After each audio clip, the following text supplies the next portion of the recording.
तो फ्रेंड्स, आज हम टूरिस्ट वीज़ा ऑस्ट्रेलिया की बात करेंगे। टूरिस्ट वीज़ा ऑस्ट्रेलिया की इन्फॉर्मेशन प्रोवाइड करेंगे। उस टूरिस्ट वीज़ा जो है, बेसिकली टूरिस्ट मोस्टली लोग कंफ्यूज होते हैं कि टूरिस्ट वीज़ा क्या है, विजिटर वीज़ा क्या है, बिजनेस वीज़ा क्या है। तो उसकी डिटेल मैं आपको बताना चाह रहा हूँ कि टूरिस्ट वीज़ा ये है कि इसमें आप टूरिस्ट हैं, आप घूमने जा रहे हैं, आप उसे बोलते हैं टूरिस्ट वीज़ा। अगर आप घूमने के लिए जा रहे हैं, ठीक है। और अगर आप किसी से मिलने जा रहे हैं, आपका कोई फ्रेंड रहता है, कोई कजन रहता है, कोई रियल ब्रदर सिस्टर, बच्चे वहां पढ़ रहे हैं या पेरेंट्स वहां रहते हैं, तो वो आप उनसे मिलने जा रहे हैं, आप उनको विजिट करने जा रहे हैं, तो उसे बोलते हैं विजिटर वीजा। तो मोस्टली लोगों में ये कंफ्यूजिंग रहती है, कंफ्यूजन माइंड में कि कौन सा टूरिस्ट वीजा है या विजिटर वीजा है। बाकी अगर आप बिजनेस पर्पस के लिए जाते हैं, that is called business visa. तो ये 3 टाइप के वीजा इसमें फैक्टर्स होते हैं। बाकी इसमें मोस्टली रिक्वायरमेंट्स जो है, ऑलमोस्ट टूरिस्ट वीजा हो, आइदर टूरिस्ट, विजिटर और बिजनेस, इसमें requirements would be the same. इसमें जैसे आपकी बैंक स्टेटमेंट की रिक्वायरमेंट है, लेटेस्ट 6 मंथ की जो है बैंक स्टेटमेंट आपकी एम्बेसी में लगेंगी, उसमें थोड़ी बहुत ट्रांजेक्शन होनी चाहिए। मोस्टली लोग क्या करते हैं कि इसमें जो पेमेंट है वो डायरेक्ट सबमिट करा देते हैं, डायरेक्ट डिपॉजिट करा देते हैं। तो जब भी आपने पेमेंट करानी है, एक तो कैश नहीं होनी चाहिए वो, ठीक है। आप एंट्रीज के थ्रू आरटीजीएस कराएं या चेक के थ्रू कराएं या नेफ्ट कराएं, लेकिन कैश डिपॉजिट उसमें मत कराएं, क्योंकि मोस्टली लोग होते हैं उनके पेमेंट वो कहते हैं कि अभी हमारे पास नहीं है, हम डिपॉजिट करा सकते हैं। तो उसको थोड़ा रुक के और थोड़ा टाइम स्पेंड करके, जैसे वीक में वंस इन अ वीक कुछ पेमेंट चेक के थ्रू करवा के धीरे धीरे उसको स्टेटमेंट को आप स्ट्रांग बना सकते हैं। बाकी अगर आपका बिजनेस है तो बिजनेस प्रूफ लगा सकते हैं, सैलरी है तो सैलरी प्रूफ लगा सकते हैं। बाकी आपके पास जैसे प्रॉपर्टी है वो एडिशनल होगी।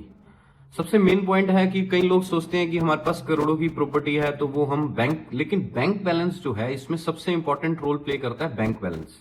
तो आपका बैंक स्टेटमेंट जो है और उसमें ट्रांजेक्शन है, वही सबसे इंपॉर्टेंट रोल प्ले करता है, ना कि आपकी प्रॉपर्टी। आपका जो फंड्स है वो लिक्विड में होना चाहिए, आइदर सेविंग में होना चाहिए या एफडी में होना चाहिए। आपकी एलआईसी है या आपके शेयर्स हैं या आपका प्रॉपर्टी है, आपके पास गोल्ड है, आपके पास कार है, वो सारी एडिशनल में जाएंगी।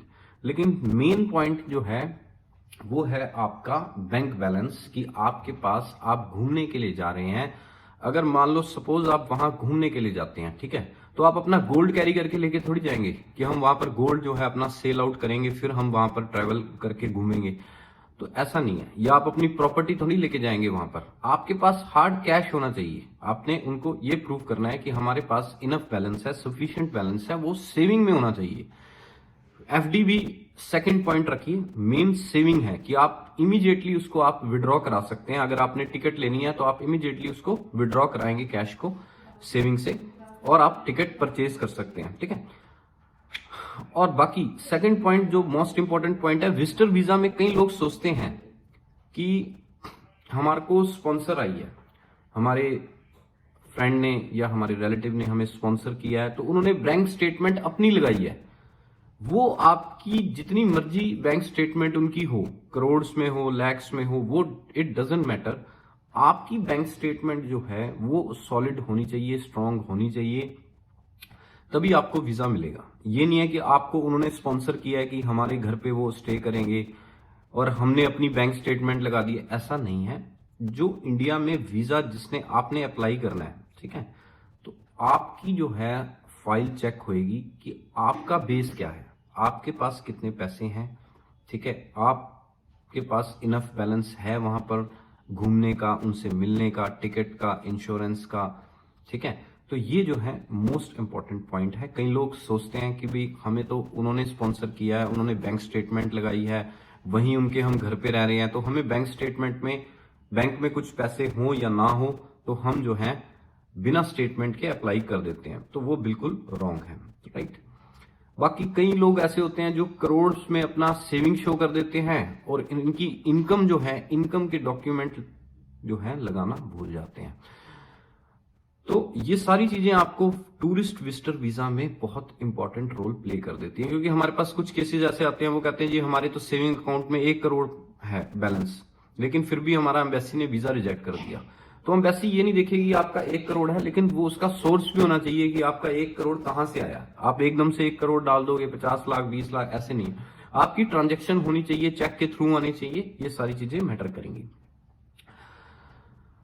तो यही बेसिकली मोस्ट इंपॉर्टेंट है आज की डेट में। जैसे visitor visa Australia, tourist visa and visitor visa Australia का अगर आप लोग अप्लाई करना चाहते हैं, सिंगल, कपल या फैमिली।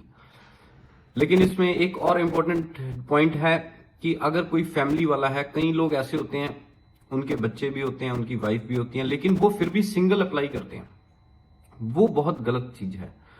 क्योंकि देखिए, आप टूरिस्ट वीजा अप्लाई कर रहे हैं, मतलब कि आप वहां घूमने जा रहे हैं, लेकिन घूमने के बेस पे आप अकेले जाएंगे, ऐसा हो सकता है पॉसिबल? ऐसा आपको कॉमन सेंस अगर आप यूज करें तो थोड़ा सा हमें एम्बेसी को भी ये डाउटफुल लगेगा। तो आप ट्राई करें कि या तो वाइफ के साथ अप्लाई करें या फैमिली के साथ अप्लाई करें, लेकिन सिंगल मत अप्लाई करें कभी भी टूरिस्ट वीजा या विजिटर वीजा। सिंगल में चांस वीजा के कम हो जाते हैं।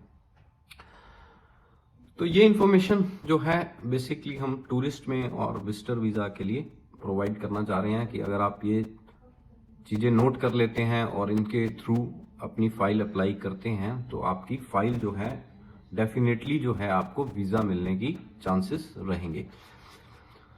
बाकी अभी विजिटर वीजा ऑस्ट्रेलिया है वो काफी रिलैक्स है इस टाइम, क्योंकि काफी टाइम के बाद ओपन हुआ है। तो आप टूरिस्ट या विजिटर वीजा ऑस्ट्रेलिया अप्लाई करें तो बेटर है इस टाइम, क्योंकि एक तो वीजा का जो सक्सेस रेट है बहुत हाई है, और वीजा का जो टाइम है लाइक 2 डेज में भी विजिटर वीजा आपका ग्रांट हो जाता है। ऑस्ट्रेलियन एम्बेसी जो है बहुत फास्ट है, 2 डेज में भी कभी कभार वीजा अप्रूव कर देते हैं।